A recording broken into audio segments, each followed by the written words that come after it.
l'agence So Wine présente So Wine Talks. La première série de podcasts analysant les tendances marketing et communication dans l'univers du vin et des spiritueux. Aujourd'hui, So Wine vous emmène au salon Vinexpo Bordeaux, rendez-vous incontournable pour tous les acteurs majeurs du vin et des spiritueux, qui a eu lieu du 13 au 16 mai dernier.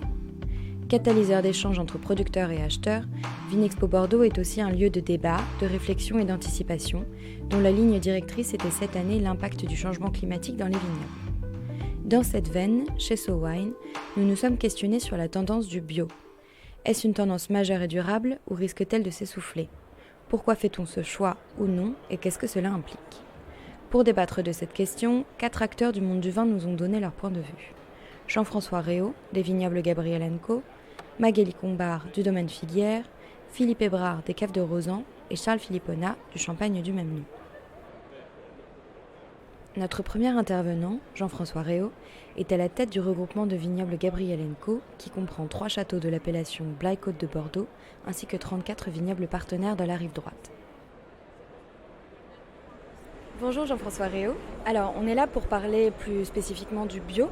Quelle est selon vous la dynamique actuelle du marché bio ? Alors, le bio aujourd'hui est un incontournable. C'est-à-dire, ce n'est plus un phénomène de mode. Et aujourd'hui, le consommateur de bio n'est pas un poste 68 arts, comme il y a 15 ans ou 20 ans, qui ne voulait consommer que du bio, au sens global du terme. Ça pouvait être très mauvais, mais il fallait que ce soit bio. Aujourd'hui, on touche une couche de consommateurs qui sont éco-responsables, on va dire, mais qui sont aussi amateurs de vin. Par contre, ils ne veulent pas forcément mettre plus cher. D'ailleurs, à ce sujet, quand il y a eu la croissance des bio, il y a eu une première croissance il y a une quinzaine d'années, et les courtiers, négociants de la place disaient aux vignerons qui avaient du mal à vendre leur vin, faites du bio et vous verrez, vous vendrez ça bien mieux et bien plus facilement, bien plus cher. Donc c'est pour ça qu'il y a eu une période bio où les vins bio qu'on trouvait sur le marché n'étaient vraiment pas bons, parce que l'opérateur qui ne sait déjà pas travailler ses vins correctement, imaginez-vous en bio. C'était donc une catastrophe. Aujourd'hui, c'est complètement différent.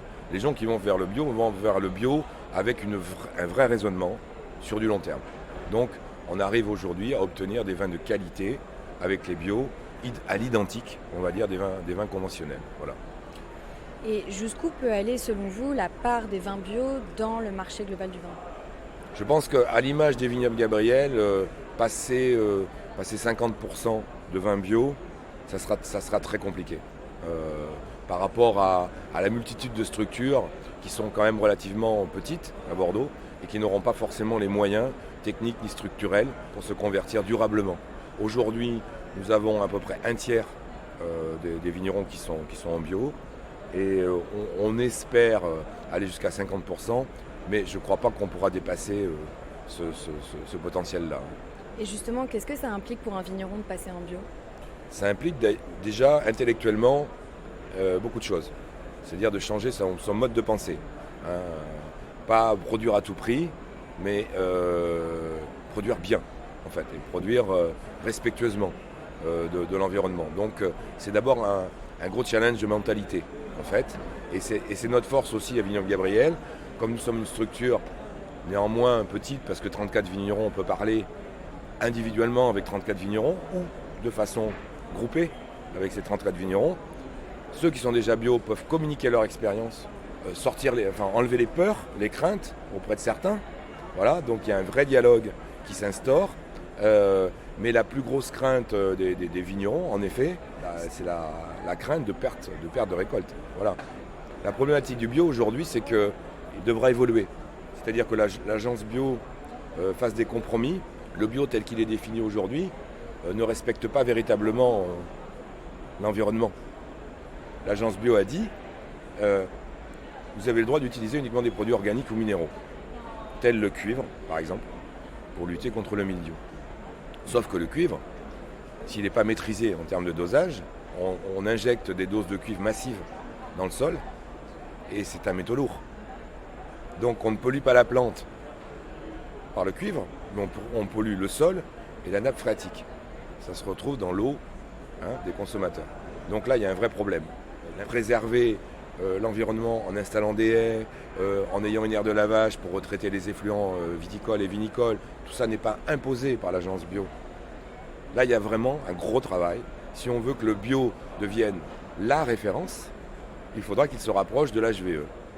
C'est un vaste changement de mentalité déjà ça. Tout à fait. Vignoble Gabriel, tous ceux qui ne voudront pas aller vers le bio, ce que je peux comprendre, pour les raisons qu'on vient d'évoquer, vont avoir l'obligation d'être au moins HVE 3. Parce que de toute façon, ce sera la norme minimale, on va dire, d'ici 2 ou 3 ans. Changer son mode de pensée, ne pas produire à tout prix mais produire bien, le bio est effectivement peut-être un état d'esprit éco-responsable plus encore qu'une certification. D'où ces frontières assez floues avec la certification haute valeur environnementale. Pour en savoir plus, nous avons rendez-vous avec Magali Combard, du domaine Figuière, vignoble pionnier dans le monde du bio. Bonjour Magali Combard, est-ce que vous pouvez nous parler un peu plus du domaine Figuière ? Alors Figuière, déjà sa localisation, on est basé à Lalonde-les-Morts, grande commune vinicole entre Hyères et le Lavandou, en face des îles de Porquerolles. On a 95 hectares de vignes qui sont justement certifiées en bio, certification Écossaire. Alors, vous avez cité le bio, on est justement là pour parler du bio aujourd'hui. Quelle est selon vous la dynamique actuelle du marché bio dans le vin ? Alors, les choses ont changé au niveau marché parce qu'il y a encore 2 ans, dans nos argumentaires produits, on disait « et en plus on est bio ». Aujourd'hui, on vient nous chercher parce qu'on est bio. Moi, je me souviens il n'y a pas encore si longtemps que ça, des caves dans des grandes villes comme Lyon, où le caviste nous disait ils ont peur du bio, ils ne comprennent pas ce que ça veut dire, vous vous rendez compte qu'on doit vraiment aller pousser loin l'éducation autour du bio, expliquer ce que c'est. Et aujourd'hui, c'est l'inverse. C'est le consommateur qui demande du bio. Alors, est-ce qu'il est devenu pointu dans son éducation ? Peut-être pas. Mais en tout cas, c'est un phénomène rassurant. Ça va dans la tendance générale de marché, de consommation, protection de l'environnement. Techniquement, ils ne comprennent pas tout, mais ils ont pris ce parti pris-là de consommer bio. Vous avez été un des pionniers du bio. Qu'est-ce que ça représentait quand le domaine est passé en bio ? Alors, chose assez rarissime, c'était en 92 et le domaine était certifié bio dès 1979. Notre prédécesseur était un avant-gardiste, mais alors d'avant-gardiste dans cette conception du bio. Il avait cette conviction-là en lui, tout à fait naturelle, intuitive, parce qu'il n'y avait aucun marketing autour du bio à l'époque. Au contraire, ça faisait peur. Quand mon père a acheté le domaine, donc certifié sur ses 18 hectares, depuis déjà presque 15 ans, il se posait la question, est-ce que j'utilise cette certification ? C'est plus François, mon frère, qui est directeur d'exploitation, qui est passionné par ces pratiques. Il s'amuse même à pousser beaucoup plus loin que la certification nous le demande, avec la lombriculture. On vient de poser 4000 nids d'oiseaux dans le domaine pour activer cette nidation, cette présence des oiseaux pour nous aider à combattre les insectes qui nous génèrent une maladie qui s'appelle le ver de la grappe.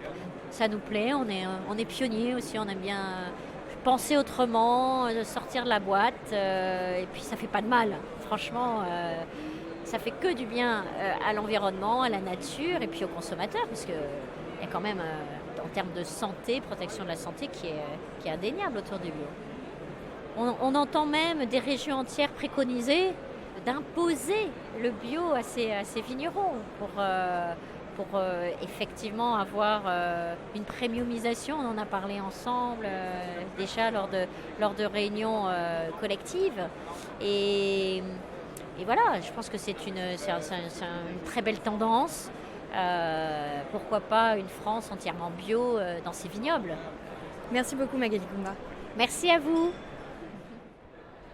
En 40 ans, le bio est passé d'un mode de production mystérieux et parfois même effrayant à un argument de vente massif. On retrouve cependant au domaine Figuière la conviction de leurs prédécesseurs de pousser le bio plus loin encore que les règles préétablies par la certification. Nous avons maintenant rendez-vous avec Philippe Hébrard des Caves de Rozan, un des plus gros producteurs de Bordeaux en volume, très impliqué dans une approche HVE, haute valeur environnementale, et RSE, responsabilité sociale et environnementale. Bonjour Philippe Hébrard, est-ce que vous pouvez vous présenter pour nous s'il vous plaît ?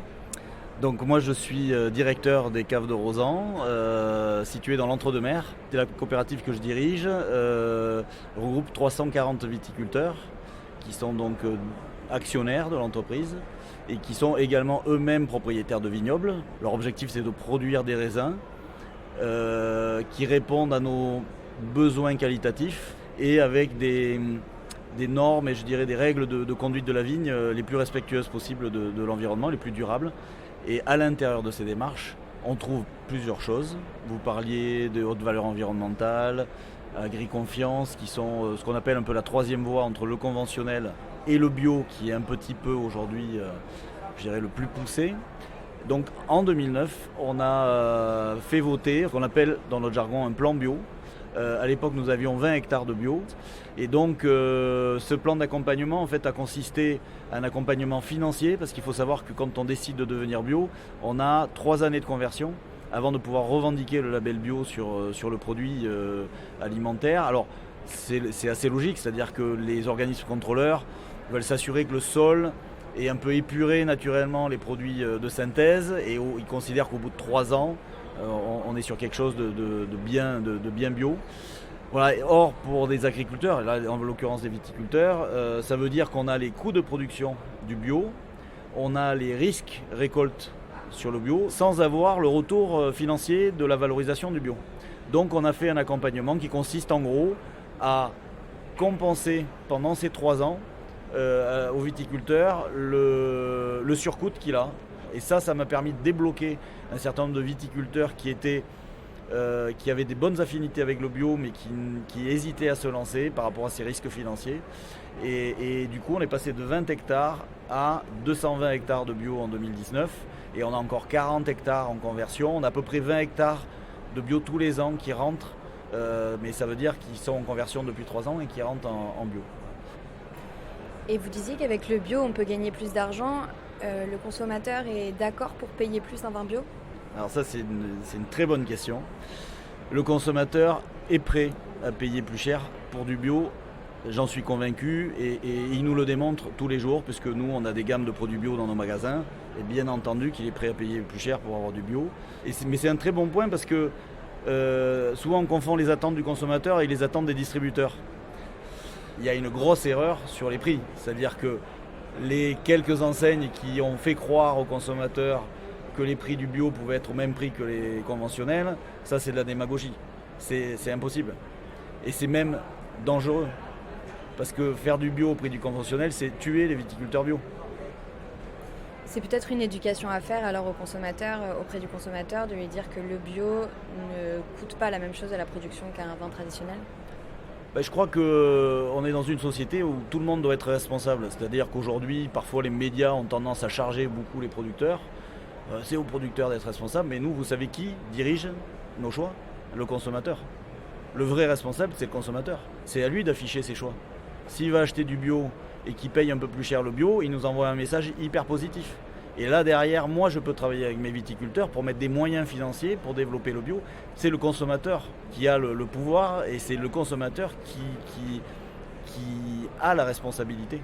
C'est à lui de faire des achats responsables. La certification bio est effectivement une transition importante et coûteuse pour un viticulteur. Faire partie d'une coopérative comme les Caves de Rozan peut permettre de bénéficier d'un soutien financier. Selon Philippe Hébrard, il est surtout important de changer les mentalités et que le consommateur, comme le distributeur, accepte qu'un vin bio coûte plus cher. Pour notre dernier entretien, nous avons rendez-vous avec Charles Philippona, du Champagne du même nom, dont le domaine n'est pas certifié bio par conviction environnementale. Ces arguments, entre tradition et modernité, donnent matière à réflexion. Je suis Charles Philippona, Je suis un descendant de la famille Philippona qui s'est installée en Champagne il y a bientôt 5 siècles, en 1522, et qui fait de la viticulture et du vin de Champagne depuis cette époque-là. Personnellement, je dirige la maison qui porte mon nom depuis l'année 2000. Alors, on se retrouve aujourd'hui pour parler un peu plus particulièrement du bio. Quelle est selon vous la dynamique actuelle du marché bio ? Je pense qu'on est passé d'un phénomène un petit peu ésotérique, un petit peu extrême, un petit peu alternatif, un petit peu hippie, vers quelque chose qui aujourd'hui est un petit peu plus bobo et qui va devenir une tendance générale. Le phénomène mûrit et devient une réalité absolument incontournable du marché. Ça n'est plus un segment alternatif, c'est un véritable segment qui s'étend et qui transforme toute la profession. Je pense que ce qui est en train de se produire, c'est que les phénomènes de certification, les garanties formelles qu'on peut apporter aux consommateurs que nos produits sont sains, sont en train de se transformer. Il y a plusieurs types de certifications bio. Il y a des certifications qui vont jusqu'à la biodynamie, d'autres non. Il y a des certifications de qualité environnementale qui ne sont pas forcément celles de la viticulture biologique, mais qui ne sont pas non plus incompatibles avec la viticulture biologique qui se développe. Et ce qui va se passer, c'est surtout que tout le marché, je pense, va aller vers une forme de certification qualitative, sanitaire et écologique. Et puis surtout, il y a, je crois, chez chaque producteur, une évolution des pratiques viticoles. Il peut y avoir des producteurs qui ne sont pas formellement bio ou qui ne désirent pas l'être parce que c'est pas ça qu'ils désirent marketer, c'est pas ça qu'ils désirent poser sur leurs étiquettes, mais qui en revanche sont sensibles au fait de ne plus utiliser d'engrais chimiques, de ne plus utiliser d'insecticides, de ne plus utiliser d'herbicides, etc. Et ça, c'est en train de se développer très rapidement et de s'étendre à tous les gens responsables. On va parler un peu plus de votre domaine. Comment vous inscrivez-vous dans cette tendance du bio ? Alors nous-mêmes, nous sommes dans une logique ultra raisonnée et tout à fait écologique. Ça fait maintenant à peu près 30 ans que nous n'utilisons que des engrais organiques. Ça fait également à peu près 30 ans que nous n'utilisons plus aucun insecticide. Ça fait 25 ans que nous nous sommes lancés dans l'enherbement du vignoble et la culture du vignoble pour éliminer les herbicides. Et ça fait maintenant plus de 10 ans que nous n'utilisons plus aucun herbicide. Et dans un vignoble comme le Clos des Goisses, qui est très pentu, où il y a des petits murets, on va même aujourd'hui jusqu'à sarcler la vigne, le sol, à la main pour ne pas avoir à utiliser d'herbicides. Évidemment, ça coûte plus cher. On a besoin de trouver des consommateurs compréhensifs qui sont prêts à nous suivre. Et quelle différence est-ce que vous faites entre vos pratiques et une certification bio ? Moi, je suis un rationaliste et un écologiste en même temps. Mais j'ai tendance à considérer chaque pratique viticole pour son propre mérite. Donc à chaque fois qu'on fait quelque chose, on essaye que ce soit qualitatif, ça nous permet de faire des bons raisins, on essaie que ce soit efficace en termes de soins de la vigne et donc en termes de rendement, et puis que ce soit optimisé d'un point de vue toxicologique, c'est-à-dire que ce qu'on fait soit le plus sain possible. Que la pratique soit certifiable selon un cahier des charges bio ou non. Il est certain que plus on va dans la direction que je disais, plus on va aller vers des solutions qui sont de type bio. Avec le petit caveat quand même que je garde une grande réticence vis-à-vis du cuivre. Et aujourd'hui, ce qui nous empêche d'aller vers une certification bio officielle, c'est l'usage un peu trop immodéré du cuivre. D'une manière un peu plus générale, qu'est-ce que ça implique pour un vigneron de passer en bio ? Ça dépend beaucoup du stade auquel en sont ces pratiques viticoles. Par exemple, pour nous, aujourd'hui, s'il fallait y passer, ce serait franchement extrêmement facile. Il suffirait que pour le mildiou, on accepte d'utiliser un peu plus de cuivre. Si on en est loin, ça demande de gros efforts d'adaptation des pratiques viticoles, quelquefois même du matériel. Par exemple, si on veut labourer pour désherber et qu'on n'a pas de tracteur équipé pour ça, c'est difficile. Ça demande un investissement, ça demande d'y passer du temps. Ça va beaucoup moins vite que de désherber chimiquement, donc ça coûte plus cher également. Alors, si ça implique des coûts supérieurs, ça implique des prix de vente supérieurs. Ça provoque aussi une transformation dans l'approche commerciale vis-à-vis du produit et peut-être dans la communication sur l'approche plus écologiste et sur la qualité des vins. Et alors, selon vous, est-ce que le bio est une mode éphémère ou une tendance qui va durer ? Ce n'est pas du tout une mode éphémère, ça ne l'est plus. C'est une tendance qui est de plus en plus réfléchie, c'est une tendance qui n'est plus univoque, on n'oppose plus ou de moins en moins, et je m'en réjouis, les gens qui sont bio et les gens qui ne sont pas bio, qui seraient d'abominables producteurs chimistes. On se rend compte aujourd'hui qu'il y a toute une profession qui se dirige vers des pratiques plus vertueuses, et c'est une excellente chose, et je pense que ce mouvement, à divers degrés de certification, dans divers types de certification, va tout simplement emporter tout le marché. Merci beaucoup Charles Philippona. Merci à vous, Chloé. Pour se quitter, profitons d'une banda typiquement bordelaise. On retirera de ces entretiens qu'il n'y a pas une bonne démarche environnementale, comme il n'y a pas une bonne façon d'envisager le bio. Comme le dit Charles Philippona, il n'y a plus de frontières univoques entre ceux qui sont bio et ceux qui ne le sont pas. Chaque viticulteur agit en son âme et conscience dans une tendance de fond d'un plus grand respect de la terre et du consommateur, que cela passe par une certification bio ou non. Les intervenants que nous avons rencontrés aujourd'hui, chacun à leur façon, portent d'une même voix que la marche vers l'éco-responsabilité dans le monde du vin n'est pas prête de s'arrêter. Un grand merci à Jean-François Réau, Magali Combard, Philippe Hébrard et Charles Philippona, ainsi qu'au salon Vinexpo Bordeaux qui a été le cadre de ces interviews. Un épisode conçu et produit par So Wine, écrit et réalisé par Chloé Vibo. So Wine Talks reviendra dans quelques semaines pour décrypter à nouveau les tendances de consommation du vin et des spiritueux. En attendant, si vous avez aimé cet épisode, n'hésitez pas à le partager sur Twitter et Facebook et à nous donner des étoiles sur iTunes. À très vite.